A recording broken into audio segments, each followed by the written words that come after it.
ಆಗುತ್ತೆ sir. Why are in so Hari, Abhi picture ಬಾಕಿ ಹೇ.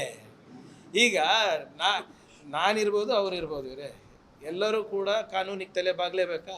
ನಾನು ಪತ್ರ ಬರೆದಿದ್ದೀನಿ. 100 ವರ್ಷದ ಎಲ್ಲೋ ಕಾಗದಲ್ಲಿ ಇಲ್ಲಿ ಇರ್ಬೋದು, ಹುಡುಕ್ತಾ ಇರ್ತಾರೆ.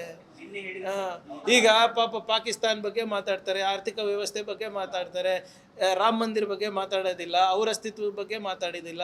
ಸಿಂಪಲ್ ಕ್ವೆಶ್ಚನ್ ಕೇಳ್ತಾ ಇದ್ದೀನಿ ಸರ್. 52 ವರ್ಷ ಯಾಕ್ರಿ ನೀವು ಬಾವುಟ ಆರಿಸಿಲ್ಲ, ಸಂವಿಧಾನ ಯಾಕೆ ಬೇಡ ಅಂದಿಲ್ಲ, ಯಾಕೆ ಒಂದೇ ಸಮಾಜದವ್ರು ಮಾತ್ರ ನಿಮ್ಮ ಸರ್ಸಂಚಾಲಕ ಆಗ್ತಾರೆ, ಯಾಕೆ ನಿಮ್ಮ ಮಹಿಳೆಯರಂದರೆ ನಿಮಗೆ ಇಷ್ಟ, ಅವರ ಸಂಘಟನೆಯಲ್ಲಿ ಪಾಲ್ಗೊಳ್ಳೋಕ್ಕಾಗೋದಿಲ್ಲ, ನೋಂದಣಿಯಲ್ಲಿದೆ, ಅಷ್ಟೇ ಕೇಳ್ತಾ ಇದ್ದೀನಿ. ಸಹಜವಾಗಿ ಆಗುತ್ತೆ, ಯಾಕಂದರೆ ಸಾಕಷ್ಟು ಜನರು 2 ವರ್ಷ ಮುಗಿಸಿದ್ದಾರೆ. ಅದಾದಮೇಲೆ ಕೆಲವು ಕಂಪ್ಲೇಂಟ್ಸ್ ಇದೆ. ನೀವು ಹೇಳ್ದಂಗೆ rationalisation of staff across ranges ಆಗಬೇಕಾಗಿದೆ. ಮತ್ತು ಕೆಲವು ಭಾಳ ಜನ ನಾನ್ ಎಕ್ಸಿಕ್ಯೂಟಿವ್ನಲ್ಲೇ ಇದ್ದಾರೆ, ಕೆಲವು ಜನ ಸಿಟಿ ಬಿಟ್ಟು ಹೋಗಿಲ್ಲ, ಕೆಲವು ಜನ ಎಕ್ಸಿಕ್ಯೂಟಿವ್ನಲ್ಲಿ ಭಾಳ ವರ್ಷದಿಂದ ಇದ್ದಾರೆ. ಸೊ ಇವೆಲ್ಲನೂ ಸ್ವಲ್ಪ ಬದಲಾವಣೆ ತರಬೇಕು ಅಂತ ಮುಖ್ಯಮಂತ್ರಿಗಳದ್ದು ಇದಿದೆ. ಎಲ್ಲ PC ಇಂದ ಹಿಡ್ಕೊಂಡು IPS ತನಕ ಚಿಕ್ಕ ಇಲ್ಲ, ಸ್ಟೇಷನ್ ವೈಸ್ ಇಲ್ಲ. It again depends on the geography. ಈಗ ಎಕ್ಸಾಂಪಲ್ ಯೂನಿವರ್ಸಿಟಿ ಪೊಲೀಸ್ ಸ್ಟೇಷನಲ್ಲಿ ಲೋಡ್ ಜಾಸ್ತಿ ಇದೆ, ವಿಸ್ತರಣೆ ಜಾಸ್ತಿ ಇದೆ, ಮತ್ತು ಬೇರೆ ಸ್ಟೇಷನ್ನಲ್ಲಿ ಕಮ್ಮಿ ಇದೆ, ಇನ್ನು ಕೆಲವು ಸ್ಟೇಷನ್ನಲ್ಲಿ ಕೆಲಸನೇ ಇಲ್ಲ. ಸೊ ಅದನ್ನು ಕೂಡ ಲಾಜಿಕಲಿ ಎಲ್ಲ ಕಮಿಷನರೇಟ್ಸಲ್ಲೂ ಮಾಡಬೇಕು ಅಂತ ಹೇಳಿದ್ದೀನಿ. ಈಗ ಉದಾಹರಣೆಗೆ GBA 5 ಆಗಿದೆ. ಈಗ ನಾವು ಒಂದೇ ಕಮಿಷನರೇಟ್ ಬೇಕಾ 5 ಬೇಕಾ ಅಂದ್ಬಿಟ್ಟು ಅದನ್ನು ಕೂಡ ಪರಿಶೀಲನೆ ಮಾಡ್ತಾ ಇದ್ದೀವಿ. ಮಂಗಳೂರಿನಲ್ಲಿ ಏನು ಮಾಡೋದು ನೋಡ್ತಾ ಇದ್ದೀವಿ. So it will take time. ಇದು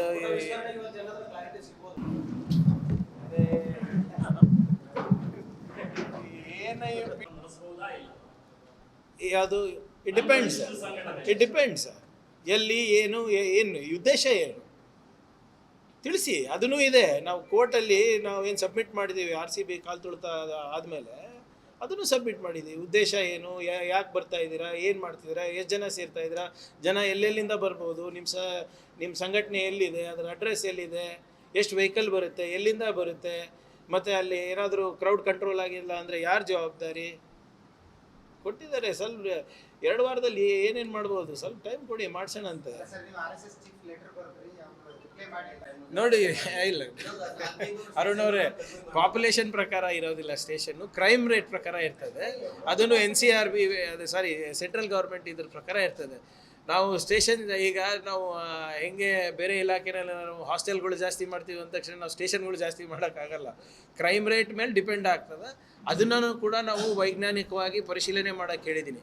population versus crime rate versus number of personnel. ಸ್ಟೇಷನ್ನೇ ಬೇಕಂತ ಇಲ್ಲ, ನಮಗೆ ಸಿಬ್ಬಂದಿಗಳು ಕೂಡ. ಈಗ ನಾವು ಬಂದ ತಕ್ಷಣ ಈಗ ಸುಮಾರು 7,000 ಸಿಬ್ಬಂದಿಗಳಿಗೆ ನಾವು ಅವಕಾಶವನ್ನು ನಾವು ರೆಕ್ರೂಟ್ಮೆಂಟಿಗೆ ನಾವು ಬರೆದಿದ್ದೀವಿ. ಡೇಟ್ ಅನೌನ್ಸ್ ಆಗಿದೆ. ಇನ್ನೂ ಒಂದು 5-6 ಸಾವಿರ ಕೂಡ ಬೈ ನೆಕ್ಸ್ಟ್ ಮಂತ್ ಎಂಡ್ ಆಗುತ್ತೆ. So write from PC to PSI. ಇಲ್ಲ, ಇಲ್ಲೀಗಲ್ ಅದು ಮಾಡಬಾರ್ದು ರೇ. ಯಾರು ಈಗ ನಾನು ಹೇಳಿದ ತಕ್ಷಣ ಇಲ್ಲೀಗಲ್ ಆಗುತ್ತೆ, ಇಲ್ಲೀಗಲ್ ಆಗುತ್ತೆ ಅಂತಲ್ಲ, ಅವ್ರ ವಿವೇಚನೆ ಇಲ್ವಾ ಅಧಿಕಾರಿಗಳಿಗೆ? ಅದು ಯಾವುದು ಗಮನಕ್ಕೆ ಬಂದರೆ ವಿ ವಿಲ್ ಟೇಕ್ ಆ್ಯಕ್ಷನ್. ಹೌದು, ಈಗ ಅದು ನಾನು ನಾಡಿದ್ದು ವೀಕ್ಷಣೆ ಮಾಡ್ತೀನಿ. ಈಗ 7 ತಿಂಗಳ ಹಿಂದೆ ನಾನೇ ಹೋಗಿ ಬಂದಿದ್ದೆ. ಅದನ್ನು ಅವಾಗಿನ್ನ ಕೆಲಸ ನಡೀತಾ ಇತ್ತು. ಅಂಥದ್ದೇನಾದರೂ ಕಳಪೆ ಆಗಿದ್ದರೆ ನಾವು ಆ್ಯಕ್ಷನ್ ತೊಗೋತೀವಿ. ನಿನ್ನೆ ಕೂಡ ಯಾರೋ ಹೇಳ್ತಾ ಇದ್ರು, ಸರ್ ತಾವು ಬಂದು ಹೋದಾದ್ಮೇಲೆ ಸ್ವಲ್ಪ ಕಾಮಗಾರಿ ಚುರುಕೇನೋ ಆಗಿದೆ, ಆದರೆ ಸರಿಯಾಗಿ ಆಗ್ತಾ ಇಲ್ಲ ಅಂದ್ಬಿಟ್ಟು ನಾನು ನೆಕ್ಸ್ಟ್ ವೀಕ್ ಬಂದಾಗ ನಾನೇ ವೀಕ್ಷಣೆ ಮಾಡ್ತೀನಿ. ಇಲ್ಲ, ಅಂಥದ್ದು ಯಾವುದೂ ಆಗ್ಲಿಕ್ಕೆ ಬಿಡೋದಿಲ್ಲ. ತಗೊಳ್ಳಿ, ವಿ ವಿಲ್ ಟೇಕ್. ನಾನೇ ಹೋಗಿ ವೀಕ್ಷಣೆ ಮಾಡಿ ಬರ್ತೀನಿ ಅಂತ. ನನಗಲ್ಲ, ನೋಡಿ, ಯಾವುದೇ ಸಂಸ್ಥೆ ಇರ್ಬೋದು ಇವರೇ, ಸಕಾರಾತ್ಮಕವಾಗಿ ನಮಗೆ ಟೀಕೆ ಮಾಡಿ ನಮ್ಗೆ ಸಲಹೆ ಕೊಟ್ಟರೆ ನಾವು ಸ್ವಾಗತ ಮಾಡ್ತೀವಿ. ಯಾವುದೇ ಸಂಸ್ಥೆ ಇರ್ಬೋದು, ಅದು ಮಾಧ್ಯಮದ ಮಿತ್ರರು ಇರ್ಬೋದು, ಅದು ಲೋಕಾಯುಕ್ತ ಇರ್ಬೋದು, ಅಥವಾ ವಿರೋಧ ಪಕ್ಷದವರು ಇರ್ಬೋದು. My job is to give good governance, good administration. ಒಳ್ಳೆ ಸಲಹೆ ಎಲ್ಲಿಂದ ಬಂದ್ರೂ ಕೂಡ ನಾವು ಸ್ವೀಕಾರ ಮಾಡ್ತೀವಿ. So that is not a problem. ಅದೇ ಹೇಳಿದ್ನಲ್ಲ ನಾನು ನಿಮಗೆ. ಇಲ್ಲ, ನಾನು ಹೇಳಿದ್ದೀನಲ್ಲ, ರ್ಯಾಷನಲೈಸ್ ಮಾಡ್ತಾ ಇದ್ದೀವಿ. ಪ್ರಿಸನ್ಸ್. We will do.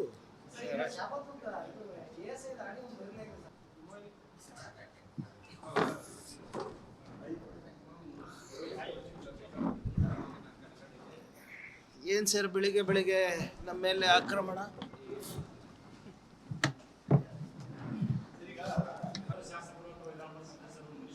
ನೋಡಿ, ನಮ್ಮ ಪ್ರಾಮಾಣಿಕ ಪ್ರಯತ್ನ ಆದಷ್ಟು ನಮ್ಮ ಜನರಿಗೆ ಹೆಚ್ಚು ಪ್ರಾತಿನಿಧ್ಯತೆ ಕೊಡಲಿಕ್ಕೆ ನಮ್ಮ ಶ್ರಮ ಇರುತ್ತೆ. ಕಲಬುರಗಿ ಇರ್ಬೋದು, ಕಲ್ಯಾಣ ಕರ್ನಾಟಕ ಇರ್ಬೋದು, ನಮ್ಮ ಬೇಡಿಕೆ ಹೈಕಮಾಂಡ್ನಲ್ಲಿ ಯಾವಾಗಲೂ ಇರ್ತದೆ. ಅದರಲ್ಲಿ ಯಾರನ್ನ ಆಗಲಿ, ಬಟ್ ಹೆಚ್ಚು ನಮಗೆ ರೆಪ್ರೆಸೆಂಟೇಷನ್ ಸಿಕ್ಕರೆ ನಮ್ಮ ಭಾಗಕ್ಕೆ ಆ ಇಲಾಖೆಯಿಂದ ಹೆಚ್ಚು ನಮಗೆ ಅನುಕೂಲ ಆಗುತ್ತೆ ಅಂತ ಅಷ್ಟೆ. Thank you sir.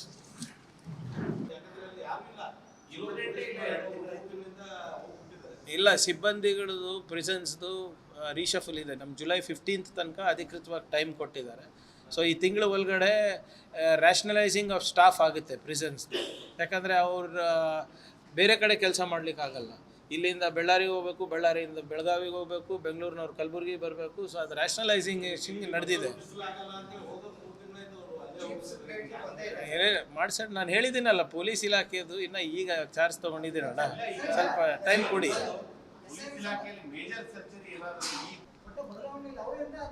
ಅದನ್ನು ಕೂಡ ಒಂದು ಆಗ್ತದೆ. ಈಗ ಈ ತಿಂಗಳ ಅಂತ್ಯದಲ್ಲಿ ಕೆಲವರು ನಿಯಮಗಳನ್ನು ನಾನು ತರ್ತಾ ಇದ್ದೀನಿ. ಅದು ಚರ್ಚೆಗೆ ಆಗಲೇ ಅದನ್ನು ಒಂದು 8 ಸಲಹೆಗಳನ್ನು ನಾನು ಆಗಲೇ ನೀಡಿದ್ದೀನಿ. ಅದು ಚರ್ಚೆ ಮಾಡಿ DG ಅವರು ಮತ್ತು ಉನ್ನತ ಮಟ್ಟದ ಅಧಿಕಾರಿಗಳು ಅದರ ಸಾಧಕ ಬಾಧಕ ಕಾನೂನಿನಲ್ಲಿ ಅವಕಾಶ ಇದೆಯಲ್ಲ ಅಂತ ನೋಡ್ಕೊಂಡು ನನಗೆ ಬ್ರೀಫ್ ಮಾಡ್ತಾರೆ. ಯಾಕಂದರೆ ನಿಮ್ಗೆ ಗೊತ್ತಿದೆ ಅಲ್ಲ, ನಾವೇನೇ ಡಿಸಿಷನ್ ತೊಗೊಂಡ್ರು, ನೀವು ಹೇಳಿದ್ರಿ ಸ್ಟಾಫಿಗೆ ನಾವು ಟ್ರಾನ್ಸ್ಫರ್ ಮಾಡ್ತೀವಿ. KIT ಅರ್ಧ ಗಂಟೆ ನಾನು ಇಲ್ಲಿ ಆರ್ಡ್ರ್ ಹೊಡೆಸಿರ್ತೀನಿ, KITನಲ್ಲಿ ಅರ್ಧ ಗಂಟೆದಲ್ಲಿ ಸ್ಟೇ ತರ್ತಾರೆ. ಹೆಂಗಾಗುತ್ತೆ ಇದು? ಎಲ್ಲರೂ ಮ್ಯಾಚ್ ಫಿಕ್ಸಿಂಗ್.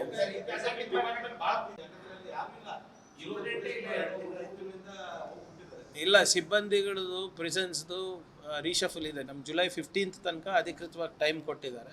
ಸೊ ಈ ತಿಂಗಳ ಒಳಗಡೆ ರ್ಯಾಷನಲೈಸಿಂಗ್ ಆಫ್ ಸ್ಟಾಫ್ ಆಗುತ್ತೆ ಪ್ರಿಸನ್ಸ್ದು. ಯಾಕಂದರೆ ಅವ್ರು ಬೇರೆ ಕಡೆ ಕೆಲಸ ಮಾಡಲಿಕ್ಕಾಗಲ್ಲ. ಇಲ್ಲಿಂದ ಬೆಳ್ಳಾರಿಗೆ ಹೋಗಬೇಕು, ಬೆಳ್ಳಾರಿಯಿಂದ ಬೆಳಗಾವಿಗೆ ಹೋಗಬೇಕು, ಬೆಂಗಳೂರಿನವ್ರು ಕಲಬುರಗಿ ಬರಬೇಕು. ಸೊ ಅದು ರ್ಯಾಷನಲೈಸಿಂಗ್ ನಡೆದಿದೆ. ಮಾಡ್ಸೋಣ, ನಾನು ಹೇಳಿದ್ದೀನಲ್ಲ, ಪೊಲೀಸ್ ಇಲಾಖೆದು ಇನ್ನು ಈಗ ಚಾರ್ಜ್ ತೊಗೊಂಡಿದ್ದೀನಣ್ಣ, ಸ್ವಲ್ಪ ಟೈಮ್ ಕೊಡಿ. 40% ತೊಗೊಂಡ್ರೆ ಇನ್ನೇನಾಗ್ತದೆ? ಈಗ ನೋಡಿ, ಭಾಳ ಶಂಕರಾಚಾರ್ಯರು ಒಂದು ಹೇಳಿದ್ರು, ಪ್ರಾಣ ಪ್ರತಿಷ್ಠಾಪನೆ ಮಾಡಬಾರ್ದು, ಇನ್ನೂ ಕಂಪ್ಲೀಟ್ ಆಗಿಲ್ಲ ದೇವಸ್ಥಾನವನ್ನು. ನೆನಪಿದೆಯಾ ತಮಗೆ? ಯಾವ ಪುರುಷಾರ್ಥಕ್ಕೆ ಮೋದಿಯವರು ಹೋಗಿ ಅಲ್ಲಿ ಪ್ರಾಣ ಪ್ರತಿಷ್ಠಾಪನೆ ಮಾಡ್ತಾರೆ, ಅವ್ರಿಗೆ ಏನು ಯೋಗ್ಯತೆ ಇದೆ ಅಂತ ಕೇಳಿದ್ರು. ನೆನಪಿದೆಯಾ? ಅದೆಲ್ಲ ಈಗ ಆಚೆ ಬರ್ತಾ ಇದೆ ನೋಡಿ. ಈಗ ಇದು ನಾನು ಹೇಳ್ತಾ ಇದ್ದೀನಿ, ಇದು ಎಲ್ಲ ದುಡ್ಡು ನಿಮ್ಮ RSS ಕಚೇರಿಗೆ ಹೋಗಿದ್ರು ನನಗೆ ಅನುಮಾನ ಇಲ್ಲ, ನನಗೆ ಆಶ್ಚರ್ಯ ಇಲ್ಲ.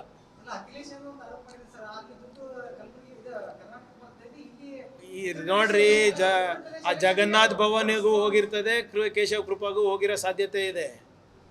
ಈಗ ಇವರೆಲ್ಲರೂ ಕೂಡ ಯಾವ ಮೂಲ ಮಟ್ಟದಿಂದ ಬಂದಿರೋದು? ಈ 3 ಜನ ಆರೋಪಿ. ಇವತ್ತು ಟ್ರಸ್ಟ್ ಮೀಟಿಂಗ್ ಇದೆ ಅಂತ ಇದ್ದೀರಲ್ಲ, ಯಾರ ಬಗ್ಗೆ ಚರ್ಚೆ? ಚಂಪಕ್ ರಾಯ್, ಮಿಶ್ರಾ ಮತ್ತು ಗೋಪಾಲ್.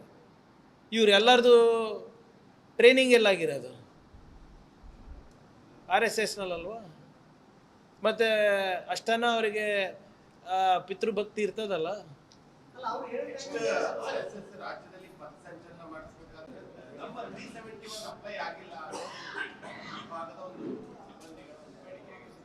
ನೋಡಿ, ಮೊನ್ನೆ ಒಂದು 4 ಜನ ಬಂದು ನನಗೆ ಭೇಟಿ ಆಗಿದ್ರು. ನಾನು ಅವ್ರಿಗೆ ಕೇಳಿದ್ದೀನಿ, ಯಾವ ಇದರಿಂದ ಪ್ರಮೋಷನ್ನಿಗೆ ನಿಮಗೆ ವಂಚನೆ ಆಗಿದೆ ಅಂತ. ಅವರು ನನಗೆ ಬರೆದು ಕೊಡ್ತೀನಿ ಅಂತ ಹೇಳಿ ಇನ್ನೂ ಕೊಟ್ಟಿಲ್ಲ. ಅದು ಆಗಲೇ ನಾನು ಮಾನ್ಯ ಮುಖ್ಯಮಂತ್ರಿಗಳಿಗೆ ಮನವಿ ಮಾಡ್ಕೊಂಡಿದ್ದೀನಿ. ಕ್ಯಾಬಿನೆಟ್ ಸಬ್ ಕಮಿಟಿನಲ್ಲಿ ಏನು ನೂತನವಾದಂಥ ಅಧ್ಯಕ್ಷವನ್ನು ನೇಮಕ ಮಾಡಬೇಕಾ, ಹಳೆ ಕಮಿಟಿ ಕಂಟಿನ್ಯೂ ಆಗ್ತದೆ? ಯಾಕಂದರೆ ಹೊಸ ಸರ್ಕಾರ ಬಂದಮೇಲೆ ಕ್ಯಾಬಿನೆಟ್ ಸಬ್ ಕಮಿಟಿ ಪುನರ್ರಚನೆ ಆಗಬೇಕಾಗ್ತದೆ.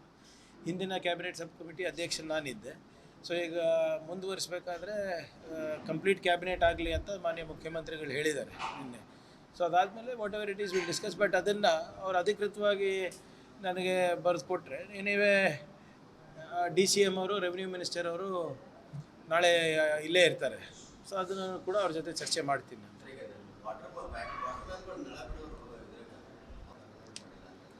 ನೋಡಿ, ವಾಟರ್ ಮ್ಯಾನ್ ಇರ್ಬೋದು, ಬಿಲ್ ಕಲೆಕ್ಟರ್ ಇರ್ಬೋದು, ಇವೆಲ್ಲನೂ ಕೂಡ ಪಂಚಾಯತ್ನಲ್ಲಿ ನೇರವಾಗಿ ಆಯ್ಕೆ ಆಗುವಂಥ ಸಿಬ್ಬಂದಿಗಳು.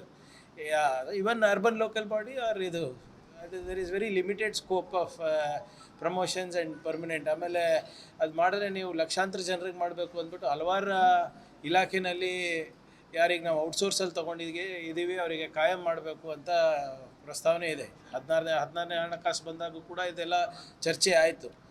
ಅದು ನಮ್ಮ ಆರ್ಥಿಕ ಚೌಕಟ್ಟಿನಲ್ಲಿ ಎಷ್ಟಾಗುತ್ತೆ ನೋಡ್ಕೊಂಡು ಮಾಡಬೇಕು ಅಂತ ಹೋದ ಬಾರಿ ತೀರ್ಮಾನ ಆಯಿತು. ಇದು 1.5 ವರ್ಷದ ಹಿಂದೆ. ಯಾಕಂದರೆ ಹಲವಾರು ಇಲಾಖೆಯಲ್ಲಿ ಹಲವಾರು ಏನು ಔಟ್ಸೋರ್ಸ್ ಎಂಪ್ಲಾಯೀಸ್ ಇದ್ದಾರೆ. ಕಾರ್ಪೊರೇಷನ್ನಲ್ಲಿರ್ಬೋದು, ನಿಮ್ಮ ಇನ್ಸ್ಟಿಟ್ಯೂಷನ್ಸ್, ಯಾವುದು ನಿಮ್ಮ ಜಯದೇವ ಅಥವಾ ಬೇರೆ ಇನ್ಸ್ಟಿಟ್ಯೂಷನ್ಸ್ ಇರ್ಬೋದು, ವಿಕ್ಟೋರಿಯಾ ಹಾಸ್ಪಿಟ್ಲ್ ಇರ್ಬೋದು, ಮತ್ತು ನಿಮ್ಮ ಸ್ಥಳೀಯ ಸಂಸ್ಥೆಗಳಲ್ಲಿರ್ಬೋದು ಇದ್ದಾರೆ. ಅದ್ರ ಬಗ್ಗೆ ಮುಂದಿನ ದಿನದಲ್ಲಿ ಚರ್ಚೆ ಆಗೋ ಸಾಧ್ಯತೆ ಇದೆ. ನೋಡಿ ಇವರೇ, ಈಗಾಗಲೇ ಲಾಜಿಕಲ್ ಎಂಡ್ ಅಂದರೆ ನನಗೆ ಫಸ್ಟ್ ಇವರು ನೋಟಿಸ್ ಕೊಡಿಸ್ತಾರೆ MHAಯಿಂದ. ನಮ್ಮದು ಈಗೆಲ್ಲ ನಿಮ್ಗಾಗಲೇ ಸ್ಟಾರ್ಟ್ ಮಾಡಿದ್ರಲ್ಲ, 20-25 ವರ್ಷದಿಂದ ಸ್ಟಾರ್ಟ್ ಮಾಡಿರಲ್ಲ. ಈಗ ನಿಮ್ಮ ಬುದ್ಧ ವಿಹಾರದು, ನಂದು, ಹೌದು ಎಲ್ಲ ತೆಗಿತಾರೆ. ನಮ್ಮ ಅಣ್ಣನ ತೆಗಿತಾರೆ, ತೆಗಿತಾರೆ. ನಾನು ಯಾರಿಗೆ ಮದುವೆ ಆಗಿದ್ದೀನಿ, ಹೆಂಗಾಗಿದ್ದೀನಿ, ನನ್ನ ಮಕ್ಕಳು ಹೆಂಗಿದ್ದಾರೆ, ಪ್ರಿಯಾಂಕ್ ಬೆಳ್ಳಗನ ಕಪ್ಪಗನ, ಇವೆಲ್ಲ ಸ್ಟಾರ್ಟ್ ಆಗ್ತದೆ. ಇದು ಪ್ರಾಸಿಕ್ಯೂಷನಿಗೆ ನೋಟಿಸ್ ಕೊಡ್ತಾರೆ. Do I look scared?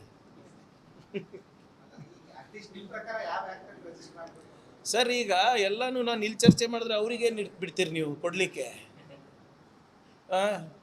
Let them also answer. Why should I answer for them? ನಾನು ಅವರಿಗೆ ಯಾಕೆ ಉತ್ತರ ಕೊಡಬೇಕು?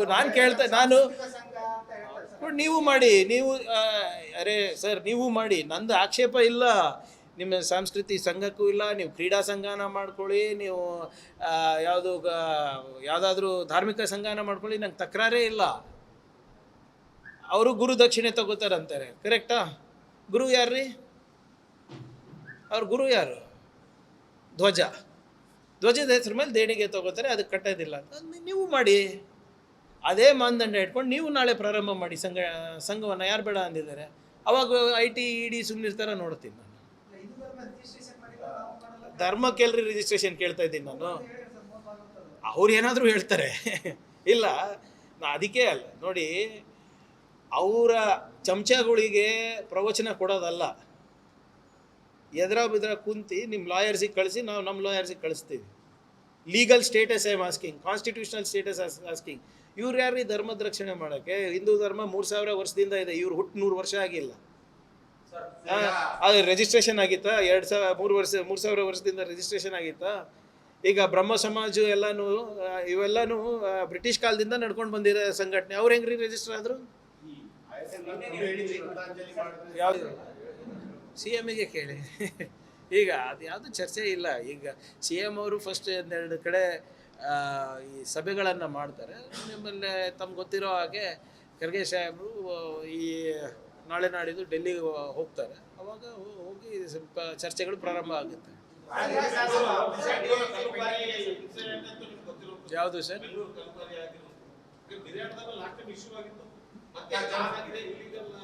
ಈಗ ನೋಡಿ, ನಮ್ಮ ಇಲಾಖೆಯಿಂದ ಆಗಲೇ ಕಟ್ಟುನಿಟ್ಟವಾದಂಥ ಆದೇಶವನ್ನು ನಾನು ನೀಡಿದ್ದೇನೆ. ಅದರ ಜವಾಬ್ದಾರಿ ಮೈನ್ಸ್ ಆ್ಯಂಡ್ ಜಿಯಾಲಜಿ ಅವ್ರದ್ದು. ನೀವು ಅಲ್ಲಿ ಬಫರ್ ಝೋನ್ನಲ್ಲಿ ಏನಾದರೂ ಗಣಿಗಾರಿಕೆ ಅಲೌ ಮಾಡ್ತಾಯಿದ್ರೆ ನಾವು ಅಧಿಕಾರಿಗಳ ಮೇಲೆ ಕ್ರಮ ತಗೋಬೇಕಾಗ್ತದೆ. ಈಗ ಎಲ್ಲದಕ್ಕೂ ನಾವೇ ಜವಾಬ್ದಾರಿ ಆಗೋದಿಲ್ಲ.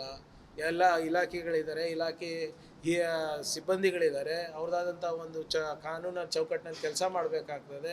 ಈಗ ನೀವು ಇದ್ರದ್ದು ಹೇಳ್ತಾ ಇದ್ರಿ, ಕನಕಪುರದ್ದು ಅಲ್ಲಿ ಮೇಲ್ಗಡೆ ಅದು ಜಿಯಾಲಜಿಕಲ್ ಸ್ಟೋನ್ಸ್ ಏನಿದೆ ಅಲ್ಲಿ ಸ್ವಲ್ಪ ಲೇಯರ್ ಬೈ ಲೇಯರ್ ಇದೆ ಅಂತ. ಆಮೇಲೆ ಅದು ಅಷ್ಟು ಹತ್ತಿರದಲ್ಲಿ ಮಾಡಲಿಕ್ಕೆ ಆಗೋದಿಲ್ಲ. ಅದು ಏನು ಯೂಸ್ ಮಾಡಿದ್ದಾರೆ ಅದು ಅವ್ರು ತನಿಖೆ ಮಾಡ್ತಾ ಇದ್ದಾರೆ. But it's also the other departments responsibility. ಇಲ್ಲ, ನಾವು ರಾಜ್ಯ ಮಟ್ಟದಲ್ಲೇ ನಾವು ಆದೇಶವನ್ನು ನೀಡಿದ್ದೀವಿ. ಯಾವುದೇ ಒಂದು ಪರ್ಟಿಕ್ಯುಲರ್ ಇದು ಅಲ್ಲ, ಎಲ್ಲೆಲ್ಲಿ ಮೈನ್ಸ್ ಎಲ್ಲೆಲ್ಲಿ ಕ್ವಾರಿಂಗ್ ಇದೆ, ಅದು ಶಾಬಾದ್ ಇರ್ಬೋದು, ಐರನ್ ಓರ್ ಇರ್ಬೋದು, ಕೋಲ್ ಇರ್ಬೋದು, ಏನೇ ಇರ್ಬೋದು, ಗಿವನ್ ಒನ್ ಬ್ಲ್ಯಾಂಕೆಟ್ ಆರ್ಡರ್. ಅಯ್ಯೋ ಯಾಕ್ರಿ ಇಂಪಾರ್ಟೆನ್ಸ್ ಕೊಡ್ತೀರಾ ಅವನಿಗೆ? ಈಗ ASI ಅವರು ಬಂದು ಇಲ್ಲ ನಂದಲ್ಲ ಅಂತ ಹೇಳಿದ್ದಾರೆ, ದೂರು ಕೊಟ್ಟಿದ್ದಾರೆ ಅವರು. ಇನ್ವೆಸ್ಟಿಗೇಷನ್ ಆಗಲಿ, ನಮ್ಮವ್ರು ನಿಜ ಹೇಳ್ತಾ ಇದ್ದಾರೆ, ಅವ್ರು ನಿಜ ಹೇಳ್ತಾ ಇದ್ದಾರೆ ಅಂತ ನೀವೇ ಹೀರೋ ಮಾಡೋದು ಇಂಥವ್ರಿಗೆ. ವೈರಲ್ಲಿಗೆ ಈಗ ಸರ್ ವೈರಲ್ ನಿಮ್ಮ ಕೈನಲ್ಲಿ ಇಲ್ಲ, ಆದರೆ ಸರಿಯಾದ ಸುದ್ದಿ ಕೊಡೋದು ನಿಮ್ಮ ಕೈಲಿದೆ ಅಲ್ಲ. ಹಾಂ, ನಮಗೇನು ಸಂಬಂಧ ಅದು? ಬೆಳ್ಳಿ, ಚಿನ್ನ, ಆಭರಣ, ಕ್ಯಾಶ್, ದೇಣಿಗೆ ಎಲ್ಲನೂ ತೊಗೊಂಡಿದ್ದೀರಲ್ಲ ಇವರೇ. ಒಂದು ಇಟ್ಟಿಗೆನೂ ಬಿಟ್ಟಿಲ್ಲ ಅಂತಲ್ಲ. ನೋಡಿ ಇವರು ನಿಮ್ಮ ಯಾರು ಗಣೇಶ್ ಜಿ, ಗೋಪಾಲ್ಜಿ, ಗೋಪಾಲ್ಜಿ ದೇವ್ರ ಹೆಸರು, ಗೋಪಾಲ್ಜಿನೂ ದೇವ್ರ ಹೆಸ್ರ, ಗಣೇಶ್ ಜಿನೂ ದೇವ್ರ ಹೆಸ್ರೆ. ಅವರು ಉಸ್ತುವಾರಿ ಇದ್ರಂತೆ ಕಟ್ಟಲಿಕ್ಕೆ, ಕರ್ನಾಟಕದವ್ರಂತೆ. ದೈನಿಕ್ ಭಾಸ್ಕರ್ನಲ್ಲಿ ಒಂದು ಆರ್ಟಿಕಲ್ ಬಂದಿದೆ, ಅವ್ರು ಹಳೆಯಂಗೆ ಕಾಂಟ್ರಾಕ್ಟರ್ ಕೊಟ್ರಂತೆ 40% ಅಂತ. BJP ಸರ್ಕಾರದಿಂದ ಕಲ್ತ್ಕೊಂಡು ಹೋಗಿರೋದಲ್ಲ ಅಯೋಧ್ಯೆ ತನಕ 40%ಅಲ್ಲಿ ಎಲ್ಲದಕ್ಕೂ. ಇದು ಯಾವುದು ಸರ್? ನೀವು ಕಂಪ್ಲೇಂಟ್ ಕೊಡಿ ಸರ್, ಆಮೇಲೆ ತೋರಿಸ್ತೀನಿ ನಿಮಗೆ. ಮಾಹಿತಿ ನನ್ನ ಹತ್ರ 100 ಇರ್ಬೋದು. ನೀವು ಒಂದು ಕಂಪ್ಲೇಂಟ್ ಕೊಡಿ, ನೀವು ದೇಣಿಗೆ ಕೊಟ್ಟಿದ್ದೀರಾ, ನಿಮ್ಮ ದೇಣಿಗೆ ನಮ್ಗೆ ಸಿಕ್ಕಿಲ್ಲ, ರಿಸಿಪ್ಟ್ ಇಲ್ಲ, ನನಗೆ ಏನಾಗಿದೆ ಗೊತ್ತಿಲ್ಲ ಅಂದರೆ ನೀವು ಕೊಡಿ, ನಾನು ಮಾಡಿಸ್ತೀನಿ ಅಂತ. ನೋಡ್ರಿ, ಇದೆಲ್ಲ ನಿನ್ನೆ ತಾವು ಇದನ್ನು ಪ್ರಸ್ತಾಪ ಮಾಡಿದ್ರಿ. BJP ಅವರು ಇದು ಸ್ಟ್ಯಾಂಡರ್ಡ್ ಆಪರೇಟಿಂಗ್ ಪ್ರೊಸೀಜರ್. ವೆಸ್ಟ್ ಬೆಂಗಾಲ್ನಲ್ಲೂ ಕೂಡ ಈ ಪ್ರಕ್ರಿಯೆ ಪ್ರಾರಂಭ ಆದಾಗ ಪ್ರತಿಭಟನೆ ಮಾಡಿದ್ದು ಯಾವ ಪಾರ್ಟಿ ಹೇಳಿ? BJP ಅವರೇ. ಸುಮ್ಮನೆ ಪ್ರತಿಭಟನೆ ಮಾಡ್ದಂಗೆ ತೋರಿಸ್ಬೇಕು, ಹೋಗಿ ದೂರು ಕೊಟ್ಟಂಗೆ ಇರಬೇಕು, ಮ್ಯಾಚ್ ಫಿಕ್ಸಿಂಗ್ ಆಗಬೇಕು, ಎಲ್ಲರಿಗೂ ಹೊರಗಿಡ್ಬೇಕು ಅಷ್ಟೇ. ನೀವು ನೋಡಿ, West Bengal is a classic playbook. ಅಲ್ಲೂ ಅವರೇ ಪ್ರೊಟೆಸ್ಟ್ ಮಾಡಿದ್ದು. ಈಗ ನೀವೇ ಹೇಳಿ, ಕ್ಯಾಬಿನೆಟ್ನಲ್ಲಿ ಒಂದು 12 ತೀರ್ಮಾನಗಳಾಗಿದೆ. ಈ SIR ಪ್ರಕ್ರಿಯೆಯಲ್ಲಿ ಇರುವಂಥ ಲೋಪಗಳನ್ನು ಭಾಳ ವೈಜ್ಞಾನಿಕವಾಗಿ, ಭಾಳ ಲಾಜಿಕಲಿ, ಸಂವಿಧಾನಿಕವಾಗಿ ನಾವು ಅವರಿಗೆ ಕೆಲವು ಸಲಹೆ ಮತ್ತು ಪ್ರಶ್ನೆಗಳನ್ನು ಕೇಳಿದ್ದೀವಿ. ಯಾರು? ಕರ್ನಾಟಕ ರಾಜ್ಯ ಸರ್ಕಾರ. ನಾನು ವೈಯಕ್ತಿಕವಾಗಲ್ಲ. ಅದನ್ನು ನಾವು ಹೋಗಿ ಅವರಿಗೆ ಕೊಡಬೇಕು ಅಂದರೆ ನಮಗೆ ಟೈಮ್ ಕೊಡಲ್ಲ, ವಿರೋಧ ಪಕ್ಷದವ್ರಿಗೆ ಕೊಡ್ತಾರೆ ಅಂದರೆ ಏನರ್ಥ? ಯಾರ ಕೈಗೊಂಬೆ ಇವರು? ಇಡೀ ವ್ಯವಸ್ಥೆಯನ್ನು ಇವರು ಕ್ಯಾಪ್ಚರ್ ಮಾಡುವ ಪ್ರಯತ್ನ ಮಾಡ್ತಾ ಇದ್ದಾರೆ. BJP ಅವರು ಮಾಡೋ ಪ್ರಯತ್ನ ಅಲ್ಲ, ಮಾಡಿದ್ದಾರೆ. ವೆಸ್ಟ್ ಬೆಂಗಾಲಲ್ಲಿ ನೋಡಿದ್ದೀರಾ, ತಮಿಳ್ನಾಡಿನಲ್ಲಿ ನೋಡಿದ್ದೀರಾ, ಕೇರಳನಲ್ಲಿ ನೋಡಿದ್ದೀರಾ, ಬಿಹಾರ್ನಲ್ಲಿ ನೋಡಿದ್ದೀರಾ. ನೀವೇ ಹೇಳಿ, ಚೀಫ್ ಎಲೆಕ್ಷನ್ ಕಮಿಷನರಿಗೆ ಯಾಕ್ರಿ ಜುಡಿಷಿಯಲ್ ಇಮ್ಯುನಿಟಿ ಬೇಕು? ಅವರು ಕಾನೂನಾತ್ಮಕವಾಗಿ ಕೆಲಸ ಮಾಡಬೇಕು, ಸಂವಿಧಾನಾತ್ಮಕವಾಗಿ ಕೆಲಸ ಮಾಡಬೇಕಲ್ಲ. Is a constitutional nominee, it's a constitutional body, they are not above the constitution. ಇವರಿಗೇನು ಜುಡಿಷಿಯಲ್ ಇಮ್ಯುನಿಟಿ ಅಂದರೆ ಏನು ಬೇಕಾದರೂ ಮಾಡ್ಬೋದಾ ಇವರು? 70-80 MLAಗಳಿಗೆ, MP ಗಳಿಗೆ ಹೊರಗೆ ಹಾಕ್ಬಿಟ್ಟು ಈ ಬಿಲ್ಲನ್ನು ಪಾಸ್ ಮಾಡ್ತಾರಲ್ಲ, ನಾಚಿಕೆ ಬರಲ್ವಾ ಈ ಸರ್ಕಾರಗಳಿಗೆ, ಕೇಂದ್ರ ಸರ್ಕಾರಕ್ಕೆ? They are nothing but puppet in the hands of the government of India. ಇವೆಲ್ಲ ನಾಟಕ ಇವ್ರದ್ದು.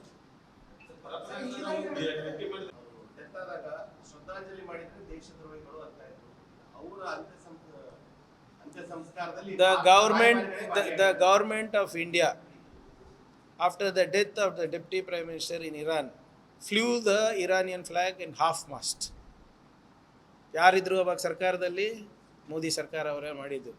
ಇದು ನೋಡಿ ಇವರೇ, ವಿದೇಶಾಂಗ ನೀತಿ ಸಂಪೂರ್ಣವಾಗಿ ವಿಫಲ ಆಗಿದೆ. ನಿಮಗೆ ನೀವು ಮೊನ್ನೆ ಯುದ್ಧ ನೋಡಿದಾಗ ಗೊತ್ತಾಯ್ತಲ್ಲ ನಿಮಗೆ. ಆಪರೇಷನ್ ಸಿಂಧೂರ್ನಲ್ಲಿ ಯಾರಾದರೂ ನಿಮ್ಗೆ ಸಪೋರ್ಟ್ ಮಾಡಿದ್ರೆ ಬೇರೆ ರಾಜ್ಯದವರು? ಪಾಕಿಸ್ತಾನವರಿಗೆ ಲೋನ್ ಇಸ್ಕೊಟ್ರಲ್ರಿ ವರ್ಲ್ಡ್ ಬ್ಯಾಂಕಿಂದ $13 ಬಿಲಿಯನ್ ಏನೋ. ನಿಮ್ಮ ಜೊತೆ ಯಾರಿದ್ರು? ಒಬ್ಬರನ್ನ ನಿಮ್ಮ ಪರವಾಗಿ ನಿಂತರ? ನಮ್ಮ ಮೋದಿಯವರ ವಿದೇಶಾಂಗ ನೀತಿ ಬರೇ ಚಾಕ್ಲೇಟ್ ಕೊಡೋದ್ರಲ್ಲಿದೆ, ಮೆಲಡಿ ಚಾಕ್ಲೇಟು. ಇನ್ಸ್ಟಾಗ್ರಾಮ್ ರೀಲ್ಸ್ಗೆ ಮಾತ್ರ ಇದೆ, ಅವ್ರದ್ದು ಸೀಮಿತ ಇದೆ. ಮತ್ತು ಕಚ್ಚಾ ತೈಲ ರಷ್ಯಾದಿಂದ ತೊಗೋಬೇಕಾಗಿತ್ತಲ್ಲ, ಇವರು ಸಸ್ತಾ ಇದ್ದರೆ ಯಾಕೆ ತೊಗೊಂಡಿಲ್ಲ? ಅಮೇರಿಕಾ ಹೇಳುತ್ತಂತೆ, ಅದಕ್ಕೆ ನಾವು ತೊಗೊಂಡಿಲ್ಲ ಅಂತ. ನಿಮಗೇನು ಲಾಭ ಆಯ್ತು ಹೇಳಿ? ಇದು ಈ ಎಲ್ಲ ವ್ಯವಸ್ಥೆಯಿಂದ ಏನು ಲಾಭ ಆಯಿತು ಕೊನೆಗೆ? ಪೆಟ್ರೋಲ್ ಡೀಸೆಲ್ ದರ ಏರ್ತಲ್ವಾ? ಈಗ ಕಮ್ಮಿ ಆಗಿದೆ ಕಚ್ಚಾ ತೈಲ ಬೆಲೆ. ಈಗ ಕಮ್ಮಿ ಮಾಡಿದಾರಾ? ಎಲ್ಲಿ ಮಾಡಿದ್ದಾರೆ? ಯಾಕೆ ಮಾಡ್ತಾ ಇಲ್ಲ? ಯಾರಿಗೆ ಲಾಭ ಮಾಡ್ಲಿಕ್ಕೆ ಪ್ರಯತ್ನ ಮಾಡಿದ್ದಾರೆ? ದೇಶಕ್ಕೋಸ್ಕರ ನೀವು ಎಲ್ಲ ಸಹಿಸ್ಕೋಬೇಕು ಅಂದ್ರಲ್ಲ, ಈಗ ಕಮ್ಮಿ ಆಗಿದೆಯಲ್ಲ, ಮಾಡಿ ಮತ್ತೆ. ಅವಾಗ ಎಲ್ಲ ನಮ್ಮ ದೇಶವಾಸಿಗಳು ನಿಮ್ಗೆ ಸಹಕಾರ ಮಾಡಿಲ್ವಾ? ನಮ್ಮ ವಿದೇಶಾಂಗ ನೀತಿ ಶೂನ್ಯ. ಮೋದಿಯವರ ವಿದೇಶಾಂಗ ನೀತಿ is limited only to reels ಅಷ್ಟೇ.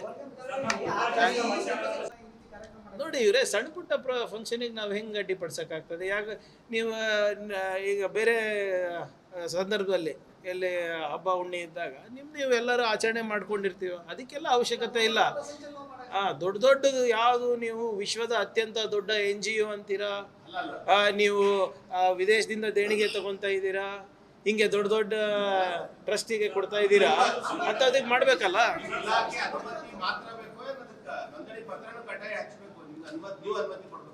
ನೋಡಿ, ಯಾರಾನ ನಮಗೆ ಪರ್ಮಿಷನ್ ಕೇಳಬೇಕಂದ್ರೆ ಒಂದು ಮಾನದಂಡ ನಾವು ಕೋರ್ಟಿಗೆ ಸಬ್ಮಿಟ್ ಮಾಡಿದ್ದೀವಿ. ಆ ಕೋರ್ಟ್ ಪ್ರಕಾರ ಅವ್ರು ಕೊಡಲಿ. ಪರ್ಮಿಷನ್ ಕೊಡೋದು ಬಿಡೋದು ನಮ್ಗೆ ಬಿಟ್ಟಿದ್ದು. ಆವಾಗ ಈಗ ಉದಾಹರಣೆಗೆ ನೀವು ಬುಧವಾರ ಕೇಳ್ತೀರಾ, ಬುಧವಾರ ಆಗೋದಿಲ್ಲ ನಮ್ಗೆ ಕೊಡಲಿಕ್ಕೆ, ಯಾಕಂದರೆ ನಮ್ಮ ಬಂದೋಬಸ್ತ್ ಬೇರೆ ಕಡೆ ಇರ್ತದೆ. ಶುಕ್ರವಾರ ಮಾಡಿ ಅಂತ ಹೇಳ್ತೀನಿ. ಈಗ ಚಿತ್ತಾಪುರ್ನಲ್ಲಿ ಘರ್ಷಣೆ ಆಗಿದ್ದು ಅದಕ್ಕೆ ಅಲ್ವಾ? ನಮಗೆ ಅದೇ ಟೈಮ್ ಬೇಕು, ಅದೇ ರೂಟ್ ಬೇಕು, ಆವಾಗಲೇ ಮಾಡಬೇಕು ಅಂತ ಕೋರ್ಟಿಗೆ ಹೋದ್ರು. ಕೋರ್ಟ್ ಏನು ಮಾಡ್ತು? ತಾನಿರೋ ತನಕ ಬೇಕು. ಯಾಕೆ ಅಂದರೆ ಈಗ RCB ಕಾಳು ತುಳಿತದಲ್ಲಿ ಹೈಕೋರ್ಟಿಗೆ ಯಾರಿಗೆ ಸಬ್ಮಿಟ್ ಮಾಡಿರೋದು? ನಾವೇ ತಾನೇ ಸಬ್ಮಿಟ್ ಮಾಡಿರೋದು. ನೀವು ಯಾರು, ಎತ್ತ, ಹೇಗೆ, ಎಷ್ಟು ಜನ, ಎಲ್ಲಿಂದ ಬರ್ತೀರಾ, ವೆಹಿಕಲ್ಸ್ ಎಷ್ಟು ಬರ್ತದೆ ಅಂತ. ಮೊನ್ನೆ ಜಯನಗರ್ನಲ್ಲಿ ಮೋಹನ್ ಭಾಗವತ್ ಅವ್ರು ಬಂದಿದ್ದರು, ಹೋದ ಬಾರಿ ಮಾಹಿತಿ ನೀಡಿದ್ರು, ಈ ಸರಿ ಪರ್ಮಿಷನ್ ಕೇಳಿದ್ದಾರೆ. ಅಯ್ಯೋ, ಹಿರೇಮಠ ಅವರೇ, ನನಗೆ ಗೊತ್ತಿರಲಿಲ್ಲ. ಚಿತ್ತಾಪುರ್ನಲ್ಲಿ ಯಾವಾಗ ಅವ್ರದ್ದು ಇದು ನೋಡಿದ್ರೆ ಗೊತ್ತು. ನಾನೇನು ಎಲ್ಲರ ಥರ ಸೌಜನ್ಯದಿಂದ ಅವ್ರು ಮನವಿ ಮಾಡ್ಕೋತಾರೆ, ಪ್ರಾರ್ಥನೆ ಮಾಡ್ಕೋತಾರೆ ಸರ್ಕಾರಕ್ಕೆ ಅಂತ. ಇನ್ಫಾರ್ಮೇಷನ್ ಕೊಡ್ತಾರಂತೆ. ಈಗ ಇನ್ಫಾರ್ಮೇಷನ್ ಕೊಡೋದು ಸರಿನಾ? ನೀವೇ ಹೇಳಿ. ಒಂದು ಚಿಕ್ಕ ರಸ್ತೆನಲ್ಲೂ ಕೂಡ ಗಣೇಶವನ್ನು ಕೂಡಿಸಿದ್ರೆ ಆ ಮಿತ್ರ ಮಂಡಳಿದವ್ರು ಪರ್ಮಿಷನ್ ಕೇಳ್ತಾರೆ. ಇವ್ರು 20 ಲಕ್ಷ ಜನ ಸೇರ್ತಾರೆ ಅಂತ ಪರ್ಮಿಷನ್ ಬೇಡವಾ?